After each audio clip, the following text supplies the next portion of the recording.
Dear student, आज मैं जो आपके लिए टॉपिक लेकर के आया हूँ, यह टॉपिक है मुद्रा एवं वृद्धि विश्लेषण, जिसमें हम जॉनसन के मॉडल का अध्ययन करेंगे। लेकिन अध्ययन करने से पहले अगर आप हमारे चैनल पर नए हैं तो चैनल को सब्सक्राइब करें, लाइक करें, कमेंट करें, बेल आइकॉन का बटन अवश्य ही दबाएं। देखिए, मुद्रा एवं वृद्धि विश्लेषण। मुद्रा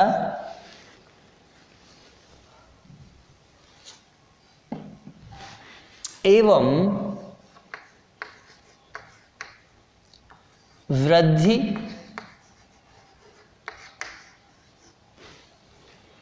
विश्लेषण और इसके अंतर्गत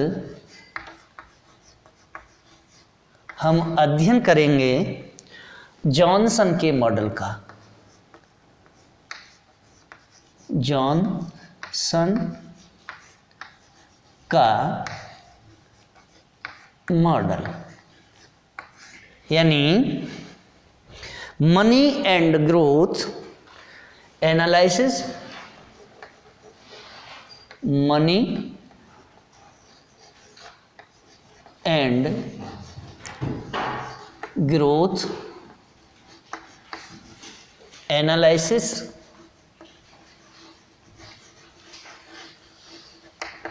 और जॉनसन मॉडल।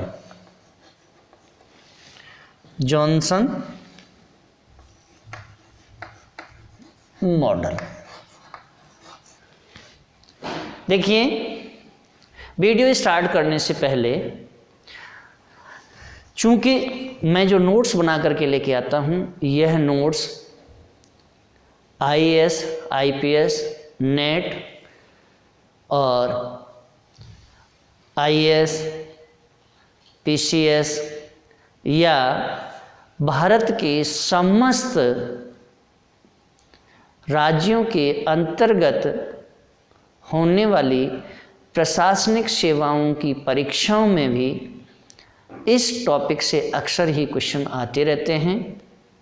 साथ ही भारत के केंद्रीय विश्वविद्यालयों एवं राज्य सरकारों के अंतर्गत जितने भी विश्वविद्यालय आते हैं, उन सभी विश्वविद्यालयों के अंतर्गत इस टॉपिक को पढ़ाया जाता है। चूँकि इस टॉपिक का शायद ही किसी ने YouTube चैनल में यह डाला हो, लेकिन मैंने सर्च किया है तो मेरे सर्च करने के बावजूद यह किसी ने नहीं डाला है। इसलिए मैंने सोचा कि मैं आपके लिए कुछ अलग लेकर के आऊँ, और आज मैं जो लेकर के आया हूँ वह लेकर के आया हूँ money and growth analysis, Johnson model. अब देखिए, मनी एंड ग्रोथ एनालिसिस यानी मुद्रा एवं वृद्धि विश्लेषण क्या है, इसके बारे में जॉनसन ने अपने मॉडल में स्पष्ट किया है। Professor H.G. जॉनसन ने अपनी पुस्तक a geometrical exposition and extension to monetary economy अर्थात एक ज्यामितीय प्रदर्शनी और एक मौद्रिक अर्थव्यवस्था का विस्तार 1966 यानी 1966 में नव प्रतिष्ठित एक क्षेत्रीय मॉडल में मुद्रा की प्रस्तावना रखी। वहीं प्रोफेसर टोविन जेम्स ने अपनी पुस्तक मनी एंड इकोनॉमिक ग्रोथ यानी मुद्रा और आर्थिक विकास में जॉनसन के शोध पत्र में त्रुटि बताई, जो कि कीन्जियन बचत की संकल्पना के विश्लेषण से संबंधित थी। को जॉनसन ने 1967 यानी 1967 में अपने लेख ऐसे इन मॉनेटरी इकोनॉमिक्स यानी मौद्रिक अर्थशास्त्र में निबंध में इस त्रुटि को सुधारा। वह प्रावेगिक अर्थशास्त्र या प्रावेगिक आर्थिक विश्लेषण यानी डायनामिक इकोनॉमिक एनालिसिस की दिशा में महत्वपूर्ण योगदान दिया। प्रोफेसर कीन्स के बचत अनुपात मॉडल पर जॉनसन का विवेचन टोविन के निष्कर्षों की या टोविन के निष्कर्षों से मेल खाता है, लेकिन टोबिन के मूल लेख की तुलना में जॉनसन की व्याख्या सरल है। उन्होंने कीमत स्तर की प्रत्याशाओं के प्रभावों को अपने मॉडल में स्पष्ट किया है तथा यह मान्यता ली है कि मुद्रा का वास्तविक मूल्य स्थिर होता है। जॉनसन ने वास्तविक संतुलनों से संबंधित उपयोगिता के प्रतिफल की व्याख्या की, जो टोविन के मॉडल में एक सुधार के रूप में देखा गया, जहां शुद्ध संतुलन के उपयोगिता प्रतिफलों को शुद्ध आय की एक मद के रूप में देखा गया, जो कि बचत को प्रभावित करता है। आधारभूत रूप से जॉनसन का मॉडल दो मुख्य वर्गों में विभाजित किया जा सकता है। इसका पहला भाग एक सरल मॉडल यानी ए सिंपल मॉडल है तथा दूसरा भाग एक मौद्रिक अर्थव्यवस्था पर विस्तार यानी extension to a monetary economy है। इसे एक शुद्ध मॉडल यानी रियल मॉडल कहा गया है, जिसमें जनता के पास जमा करने हेतु अकेली परिसंपत्ति पदार्थ यानी मैटेरियल कैपिटल है। अब देखिए जॉनसन के मॉडल की कुछ मान्यताएं हैं, उन मान्यताओं को देखते हैं। तो मान्यताएं, अब देखिए जो मान्यताएं हैं वह क्या है, यानी असम्पशन। जॉनसन के अनुसार यह माना जाता है कि विद्यमान मुद्रा सरकार द्वारा निर्गत, अधिकारी द्वारा निर्गत गैर ब्याज धारक करेंसी के रूप में विद्यमान है। मौद्रिक पूर्ति में होने वाली वृद्धि, अतिरिक्त करेंसी की छपाई एवं इसके जनता के मध्य वितरण से संबंधित होती है। जनता मुद्रा को विशुद्ध संपत्ति के रूप में मानती है। तकनीकी शब्दावली में यह मॉडल एक बाह्य मुद्रा मॉडल है। व्याख्या हेतु इस मान्यता पर जोर दिया गया है कि मुद्रा गैर ब्याज धारक है तथा इसे शुद्ध परिसंपत्ति के रूप में देखा गया है। मौद्रिक सिद्धांत के परंपरागत विश्लेषण का अनुसरण करते हुए यह कहा गया कि मजदूरियां एवं कीमतें पूर्णतः लोचशील हैं। इस विशिष्ट अर्थ में कि जनता के पास मुद्रा के जमा तुरंत वास्तविक नकद शेषों के वांछित स्तर से समायोजित हो जाती है। प्रति व्यक्ति वास्तविक नकद शेषों का वांछित स्तर एक फलन के रूप में सर्वप्रथम यह प्रति व्यक्ति आय के स्तर से संबंधित है, जो या तो गैर मानक या गैर मानव या कुल गैर मौद्रिक संपत्ति है। दूसरा, यह मौद्रिक संतुलन पर प्रतिफल की प्रत्याशित दर से है। तीसरा, वह पदार्थ पूंजी पर प्रतिफल की दर से संबंधित है।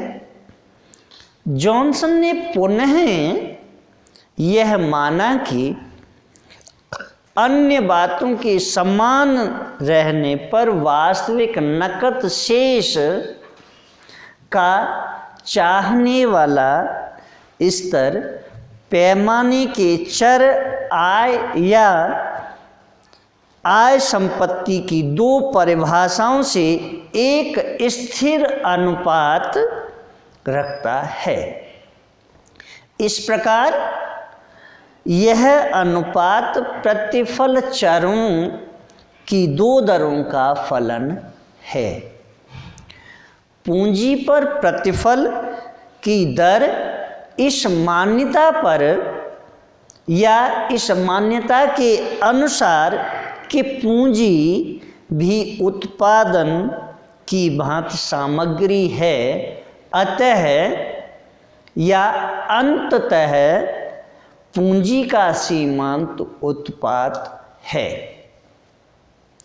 मौद्रिक शेषों पर प्रतिफल की प्रत्याशित दर कीमतों में परिवर्तन की प्रत्याशित दर का ऋणात्मक होती है।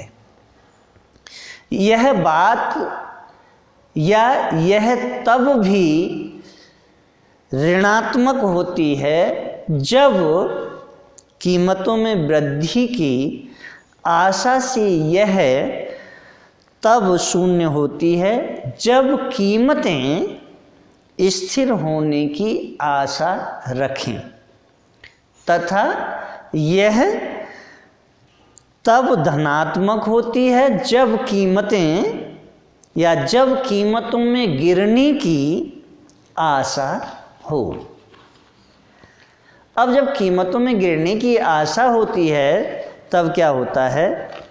जॉनसन यह स्वीकार करते हैं कि कीमतों में परिवर्तन की प्रत्याशित दर ठीक बराबर होती है कीमतों में परिवर्तन की वास्तविक दर के। कीमतों में परिवर्तन की वास्तविक दर अपनी बारी में वास्तविक उत्पादन की वृद्धि दर तथा मौद्रिक अधिकारी द्वारा उपलब्ध कराई गई मौद्रिक पूर्ति की वृद्धि दर द्वारा निर्धारित होती है। मौद्रिक अधिकारी इस मुद्रा की पूर्ति को जिस प्रकार भी निगमन या वास्तविक शेषों का वांछित स्तर कीमत स्तर में होने वाली उपयुक्त गतिविधियों द्वारा सुनिश्चित होता है। परंतु कीमत स्तर परिवर्तन की आवश्यकता ही नकद शेषों पर प्रतिफल की दर को निर्धारित करेगा। अतः यही चाहने वाली या चाहे जाने वाली नकद शेषों को भी प्रभावित करेगा और इसी के द्वारा अर्थव्यवस्था की वृद्धि पर भी असर पड़ेगा। जॉनसन के अनुसार नकद शेषों से इस तरह होने वाली वृद्धि वास्तविक पूंजी के संचय को प्रभावित करेगी तथा यह प्रक्रिया निर्भर करेगी बचत के उस सिद्धांत पर जिसे लागू किया जा रहा है। आधारभूत स्तर पर विशेषतः बचत के लिए 3 वैकल्पिक मान्यताएं प्रस्तुत की गईं।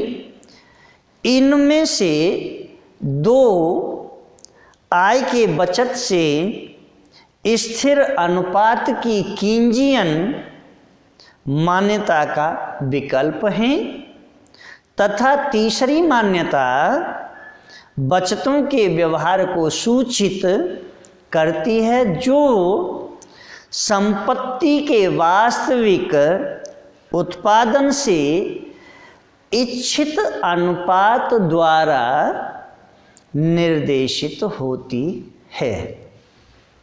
अब देखिए, प्रोफेसर जॉनसन की मान्यताओं के बाद उन्होंने 2 संबंधित समस्याओं पर आधारित व्याख्या की है।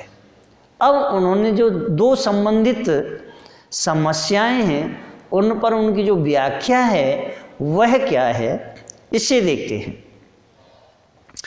जॉनसन का जो मॉडल है वह 2 संबंधित समस्याओं पर आधारित है और इनकी पहली जो समस्या है वह है मुद्रा की, यानी पहली जो समस्या है वह है मुद्रा की तटस्थता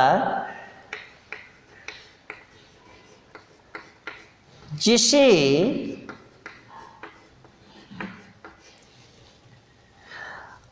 आर्थिक वृद्धि के संदर्भ में, जिसे आर्थिक वृद्धि के संदर्भ में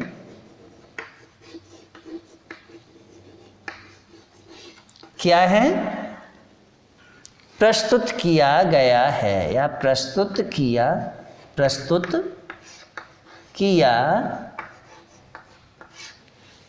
गया है। देखिए, दूसरी जो समस्या है यानी दूसरी जो प्रॉब्लम है वह है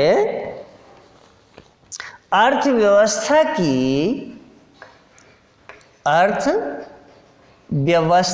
की वृद्धि को प्रभावित करने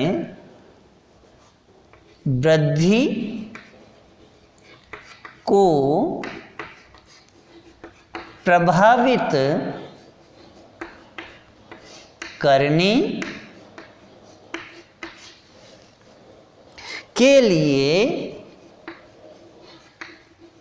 मौद्रिक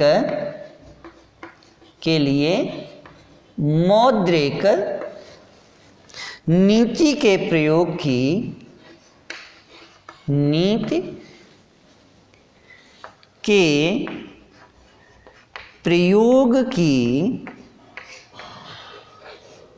क्या है, संभावना,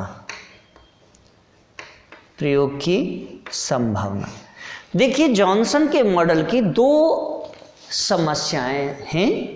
पहली समस्या है मुद्रा की तटस्थता जिसे आर्थिक वृद्धि के संदर्भ में प्रस्तुत किया गया है। दूसरी इनकी जो समस्या है वह है अर्थव्यवस्था की वृद्धि को प्रभावित करने के लिए मौद्रिक नीति के प्रयोग की संभावना। यानी जॉनसन का जो मॉडल है वह दो समस्याओं पर आधारित है। अब देखते हैं कि मुद्रा की तटस्थता जिसे आर्थिक वृद्धि के संदर्भ में प्रस्तुत किया गया है, यह इनकी पहली समस्या है। तो पहली समस्या का हम विश्लेषण करेंगे। तो देखिए पहली समस्या का विश्लेषण करते हैं। प्रोफेसर जॉनसन के या प्रोफेसर जॉनसन की मान्यता से मुद्रा तुलनात्मक स्थैतिक अर्थ में तटस्थ यानी natural in the comparative static sense है, अर्थात मुद्रा की मात्रा में एक बारगी होने वाला परिवर्तन जिसे मौद्रिक अधिकारी द्वारा मौद्रिक पूर्ति की वृद्धि दर या मौद्रिक पूर्ति की वृद्धि की प्रवृत्ति दर के लिए आरोपित किया गया है। कीमत स्तर में भी एक बारगी परिवर्तन करेगा जिसका अर्थव्यवस्था में कोई वास्तविक प्रभाव नहीं होगा। प्रावैगिक अर्थशास्त्र के संदर्भ में यह प्रश्न उठता है कि क्या मुद्रा अधिक सार्थक अर्थों में इस प्रकार तटस्थ है कि मुद्रा पूर्ति में होने वाले परिवर्तन की दर का अंतर जिसे मौद्रिक अधिकारी द्वारा अनुपस्थित रखा गया है उस गति में कोई अंतर नहीं होने देगा, जिससे या जिसके अधीन अर्थव्यवस्था अपनी संतुलन वृद्धि पथ को नियत करती है तथा मुद्रापूर्ति में परिवर्तन की दर का एक अंतर संतुलन वृद्धि पथ की ओर ले जाने वाले प्रति व्यक्ति उत्पादन एवं उपभोग के समुच्चयगत लक्षणों में कोई अंतर नहीं लाएगी। जॉनसन के अनुसार पहले के अर्थ में मुद्रा या पहले के अर्थ में अगर मुद्रा तटस्थ नहीं है तो मौद्रिक नीति दीर्घकालीन संतुलन वृद्धि हेतु अर्थव्यवस्था में हो रही क्रियाओं की त्वरित कर सकती है, और यदि वाद के अर्थ में यह तटस्थ नहीं है तो मौद्रिक नीति संतुलन के वृद्धि के लक्षणों को प्रभावित कर सकती है। अब बात आती है कि कीन्जियन स्थिर बचत दर क्या है, यानी the Keynesian constant saving ratio model. अब देखिए इस मान्यता के अधीन समग्र बचतों समग्र आय का एक स्थिर अनुपात होती है। अर्थव्यवस्था की वृद्धि होने पर नकद शेषों में वृद्धि होती है, भले ही इसे प्रति श्रमिक पूंजी की वृद्धि द्वारा संभव बनाया जा रहा हो या पूंजी के श्रम से एक निश्चित अनुपात में श्रमिकों की संख्या में वृद्धि द्वारा चालू आय बढ़ती है तथा बचतें संभव होती हैं। इस प्रकार उत्पादन में बचतों का योगदान बढ़ता है और नकद शेषों में होने वाली वृद्धि से बचतों का अवशोषण होता है, क्योंकि अतिरिक्त नकद शेष भी रखे रहते हैं। कब? जब इसका शुद्ध प्रभाव बचतों के अनुपात में कमी के रूप में सामने आता है, जिनका विनियोग उत्पादन हेतु पदार्थ पूंजी के सृजन की ओर होता है। समग्र उत्पादन में वृद्धि की दर दिए होने पर वास्तविक शेष में निरपेक्ष वृद्धि होती है और इस प्रकार उत्पादन में विनियोजित शुद्ध पूंजी के अनुपात में कमी भी अधिक होती है, जो उत्पादन में नकद शेषों की चाही जाने वाली दर के साथ चलती है। वास्तव में समग्र उत्पादन में वृद्धि की दर इस प्रकार दी हुई नहीं होती। यह उत्पादन में शुद्ध विनियोग के अनुपात के साथ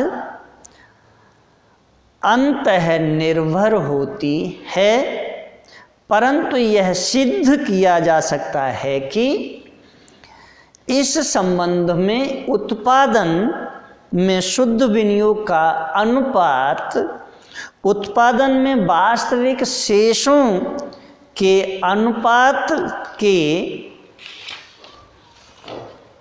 साथ विपरीत रूप में बदलेगा। शुद्ध पूंजी पर प्रतिफल की दर पूंजी के श्रम के साथ अनुपात या प्रति व्यक्ति उत्पादन के स्तर में साथ नियत होती है। तब उत्पादन में वास्तविक शेषों का वांछित अनुपात मौद्रिक अधिकारी द्वारा अनुरक्षित कीमतों में वृद्धि की दर के साथ विपरीत रूप से बदलता है। इस प्रकार उत्पादन में पदार्थ पूंजी विनियोग का अनुपात प्रत्यक्ष रूप से मौद्रिक अधिकारी द्वारा अनुरक्षित कीमतों में वृद्धि के साथ बदलता है। इससे यह पता चलता है कि मौद्रिक नीति विस्तारवादी होगी, उतनी ही तेजी से अर्थव्यवस्था वृद्धि करेगी। वो दीर्घकालीन वृद्धि पथ पर अर्थव्यवस्था को पहुंचने के लिए प्रति व्यक्ति पूंजी के स्तर का अधिक होना आवश्यक होगा। अब देखिए, इसका हम चित्रात्मक व्याख्या या डायग्रामेटिक रिप्रेजेंटेट्स या रिप्रेजेंटेशन जो करेंगे वह अगले वीडियो में करेंगे। और इसके साथ ही हम दूसरा जो वीडियो लेकर के आएंगे वह आपके लिए और भी इंटरेस्टिंग होगा। और अगर आप मेरे चैनल पर नए हैं तो चैनल को सब्सक्राइब अवश्य करें, लाइक करें, कमेंट करें। कमेंट ज़्यादा से ज़्यादा करें। अगर मेरे नोट्स भी आपकी समझ में नहीं आते हैं या मेरा लेक्चर आपकी समझ में नहीं आता है तो आप कमेंट ज़्यादा से ज़्यादा करें। कमेंटों का मुझे इंतज़ार इसलिए रहता है कि आपके कमेंट ही मुझे अच्छे से अच्छे वीडियो एवं अच्छे से अच्छे नोट्स बनाने के लिए प्रेरित करते हैं। धन्यवाद।